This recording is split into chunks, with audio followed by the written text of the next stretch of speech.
her PhD on how Indigenous youth can shape the future and the role they play in the truth and reconciliation process.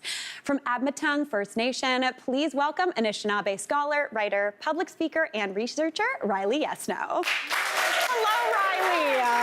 Oh my gosh, thank you so much for being here. I already said backstage, I had to say congratulations. You recently got married. I did. Very exciting. Yes, thank you. Right on. Yeah.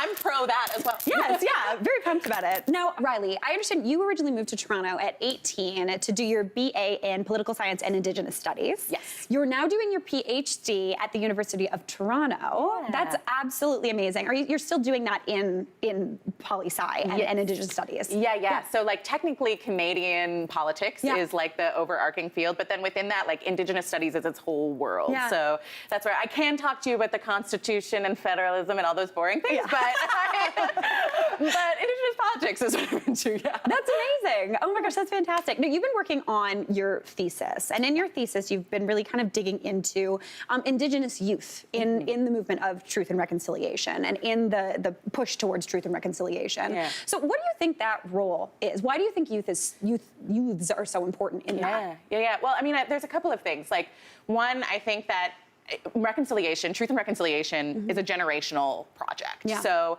it's something that can't be accomplished necessarily in like, a 10-year period in the term of one government. So if we're going to, take that as fact, we need to be looking at what the next generation, the inheritors of this reconciliation project, how do they feel about it? Do they think it's serving them? How far away are we from their goals? Yeah. And I don't think we should be waiting till they're adults, until they're elders, to be asking those sorts of questions. So one, I think it's really apt in that they're important political actors in their own right. Yeah. But I also think that for a really long time, Indigenous people generally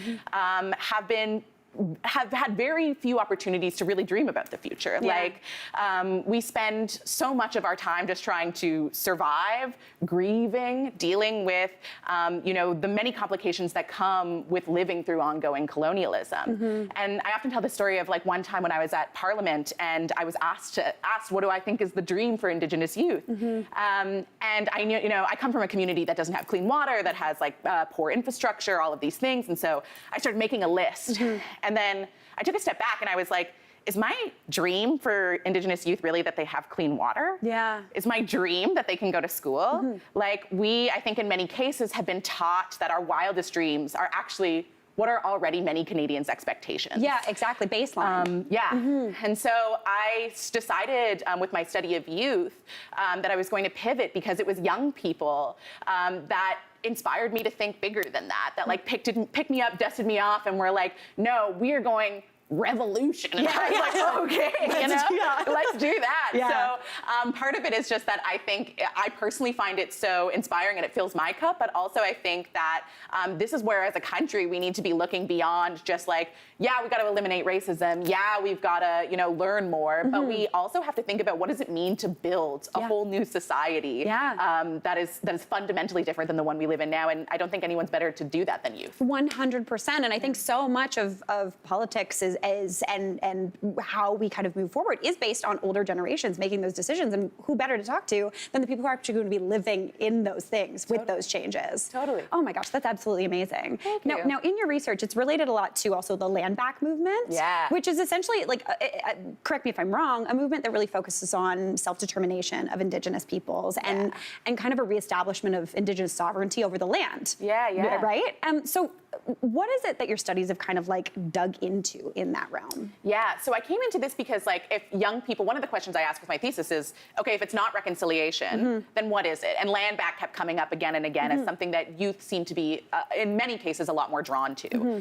And landback is, like you said, it's a movement about self-determination. And we also have to understand that for Indigenous people, land is more than just like property, right? And like the liberal sense of the word. It is our relation, it is a living being, it has autonomy in and of itself. So yes, it's talking about acres, but it's really talking about how do we live on that land together and reestablishing Indigenous authority to determine how we live on this land, and that there is room for non-Indigenous people in that project. And I think it's so funny, like when I say land back, a lot of people, I can feel like the fear creep in and they're like, are you taking away my cottage? Like, not necessarily.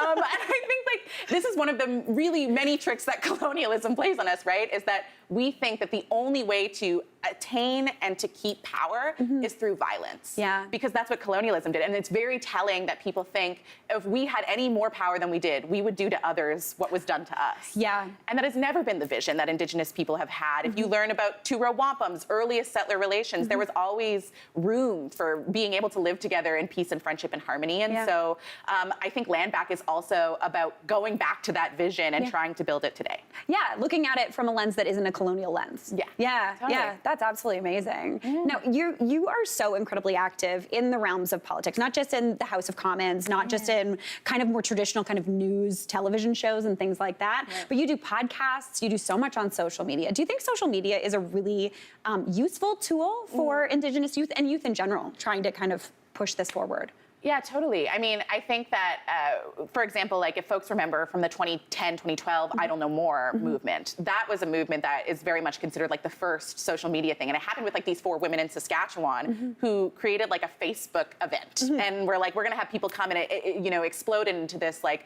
worldwide movement. And so social media has proven that it can be this really great tool and activator and all of those things. At the same time, I also think our best movements are ones that are done in strong relationship with one another, when we're truly accountable to one another, when we make mistakes that we still have to live with people, so we have to figure out how we're going to move through this. Yeah. And it can sometimes be difficult to do that when your relationships only exist online. Because you can easily just ignore and push away. Totally, totally. Yeah. And so, like, I think that there's a lot to be gained from it, and it's a lot to also be wary of, but it's not going anywhere in any case. So the best thing to do is, like, kind of establish a sense of best practices and be wary of those things. But, like, I think back to, for example, the Oka crisis or the Gano-Satake resistance of the 1990s and how, at that time, there was no social media, and so it was news media that was really responsible for telling that story. And we saw, you know, at the time, the media really perpetuating a lot of racism, the media telling a very one-sided story of what was happening in Ganawage.